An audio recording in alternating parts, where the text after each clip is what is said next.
costs. What is the cost of us going this blended finance de-risking securitization approach, which is very complicated? And I believe many members of parliament, members of the public don't even understand this conversation, let alone county assembly.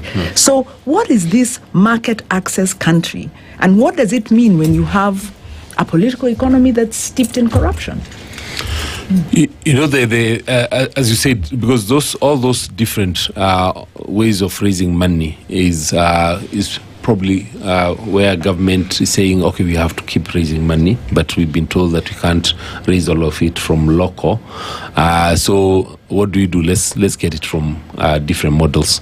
But then when that money is borrowed and not used, then we are robbing the future. Because now you've even gone, like, for example, the securitization for the next 10 years. That road that was to be tolled or repaired with the 7 shillings to be collected 7 years from now, will not get the 7 shillings because that money has already been taken this year. And I think that's the biggest challenge. The IMF is even, I was looking at even in today's papers where they're saying they have not released the $750 million dollars that they were going to give to the countries because of all these questions that remain unanswered. Plus the conditions that they've set for certain, Exactly. Corruption. Yes, it's really corruption question and value for money for the Kenyans. So even when you're talking about PPPs can work. Of course, they've worked for power. For the IPPs that we have quite a number of them, and they are working. They can work for. They've worked for the expressway, which we are enjoying, and they'll certainly the Mau Summit road is also on PPP, and I believe that I hope that it will work because the new administration cancelled the old tender and gave up a cheaper one for 100 billion more. Than the one that had already been put in place because they just had to. So I think it's really a question of, it's not even about how much money we are borrowing. It's about what is the money going to?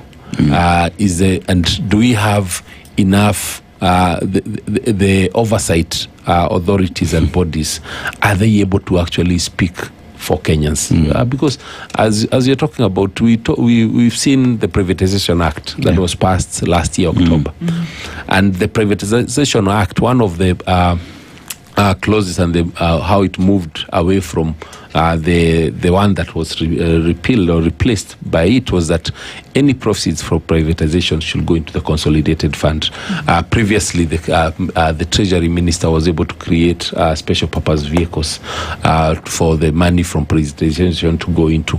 But as soon as that, even before the ink was dry on the Privatization Act, the Infrastructure Fund had been brought in.